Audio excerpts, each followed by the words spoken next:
전쟁이 시작된 지 벌써 보름이 훌쩍 지났습니다. 빠르게 끝낸다던 트럼프의 자신감이 무색하게 지금 이란은 오히려 더 똘똘 뭉치는 분위기예요. 트럼프는 어쩌면 베네수엘라 모델을 머릿속에 그렸는지도 모릅니다.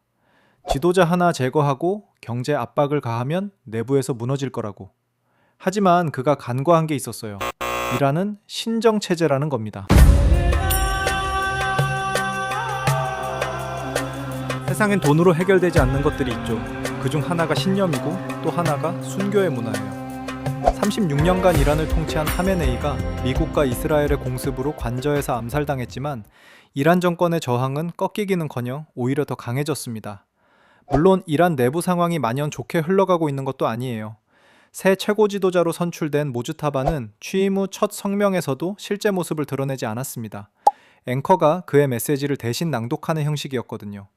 단 한 번도 공식 직책을 맡은 적 없고 공개 연설에 나선 적도 없는 인물이 전시 이란의 수장이 된 겁니다. 곳곳에서 시위대도 계속 나타나고 있고요. 전쟁에 총력을 기울여야 할 이란 정권은 자국민 진압을 외국 민병대에 외주를 주는 초유의 상황까지 갔습니다. 지금 당장은 트럼프에 대한 분노로 반미 감정이 앞서고 있지만 전쟁 전부터 이미 파탄났던 경제 앞에서 그 분노가 언제까지 이란 정권을 지탱해 줄 수 있을지는 미지수예요. 이 전쟁이 장기화된다면 출구가 보이지 않는 이 싸움에서 트럼프와 이란 누가 먼저 무너지나, 그리고 이 게임에서 조용히 웃고 있는 제3의 플레이어는 누구일까요? 군사적으로만 보면 지금 트럼프는 이기고 있어요. 미 공군이 이란 전역을 두들기고 있고 전쟁 시작 2주 만에 이란 최고 지도자를 제거했습니다. 숫자만 보면 압도적인 전황이죠. 근데 트럼프의 표정이 영 밝지가 않습니다. 전쟁에서 이기는 것과 정치에서 이기는 것은 전혀 다른 문제이기 때문이에요. 전쟁 시작 직후부터 여론이 심상치 않았어요. NPRP BS 마리스 공동 여론조사에서 미국인 56%가 이란 군사행동에 반대했는데요. 결정적으로 무당파 독립 유권자 중 61%가 반대 입장을 표명했습니다. 무당파는 트럼프가 2024년 대선을 이기게 해준 핵심 표밭이잖아요. 그 표밭이 흔들리기 시작한 겁니다. 퀴니피악 대학 조사에서는 트럼프의 전체 지지율이 37%까지 떨어졌고 이란 관련 국정운영 지지율은 43%에 불과했어요. 더 심각한 건 공화당 내부 균열입니다. 트럼프 지지 기반의 핵심이던 마가 진영에서도 이탈이 나타나고 있거든요.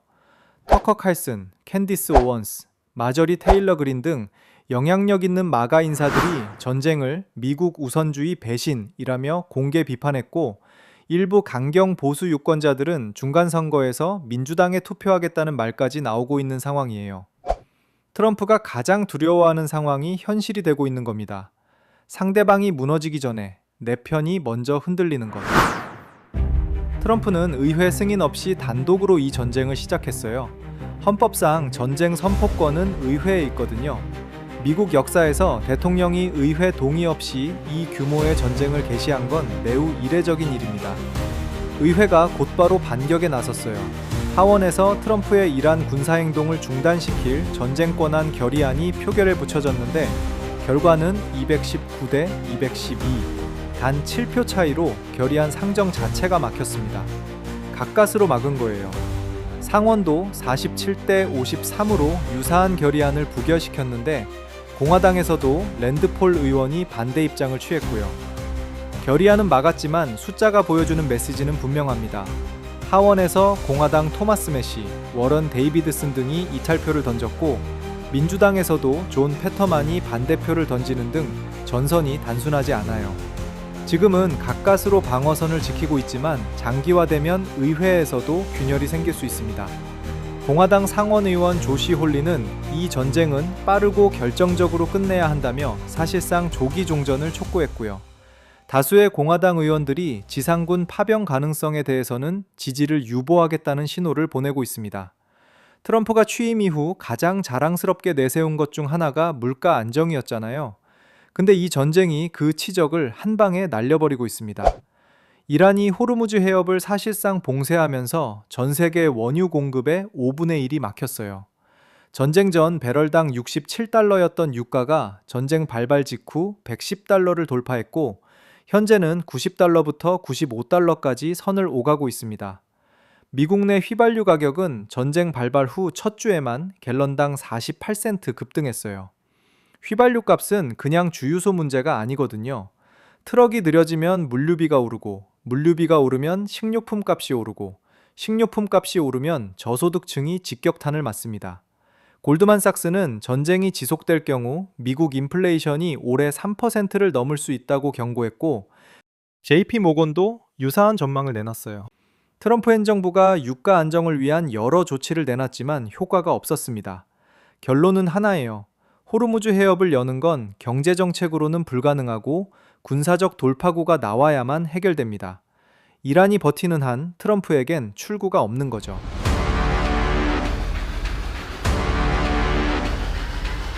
올해 11월 미국은 중간선거입니다. 하원 전 의석과 상원 35석이 걸려 있어요.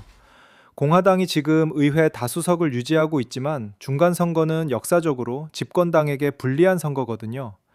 중간선거를 앞두고 공화당의 핵심 메시지는 물가 안정이었습니다.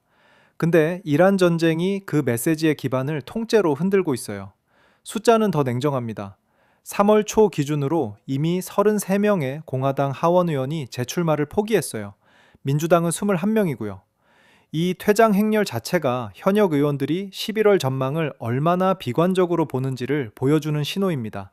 텍사스에서는 3월 예비선거에서 민주당 투표수가 공화당 투표수를 넘어서는 일이 벌어졌어요.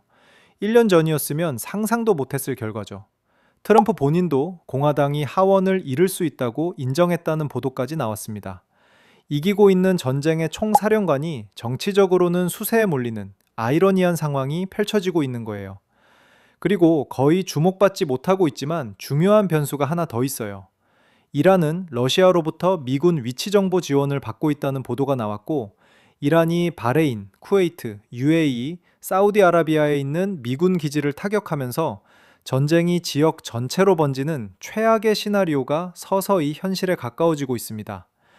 여기에 중국 변수까지 얽혀 있어요. 트럼프는 관세 전쟁으로 이미 중국과 갈등 중이고, 이란은 중국의 주요 원유 공급처거든요. 중국이 이 혼란 속에서 대만 문제에서 움직임을 보일 가능성도 배제할 수 없습니다. 트럼프는 자신도 모르게 두 개의 전선을 동시에 열어버린 셈이에요. 결국 트럼프 앞에는 두 가지 길밖에 없습니다. 빨리 끝내든가 아니면 수렁에 빠지든가. 근데 이란은 지금 빨리 끝낼 생각이 없어 보이죠? 그래서 지금 트럼프의 웃음이 웃는 게 아닌 겁니다. 트럼프가 정치적으로 흔들리고 있는 동안 이란 내부는 어떤 상황일까요?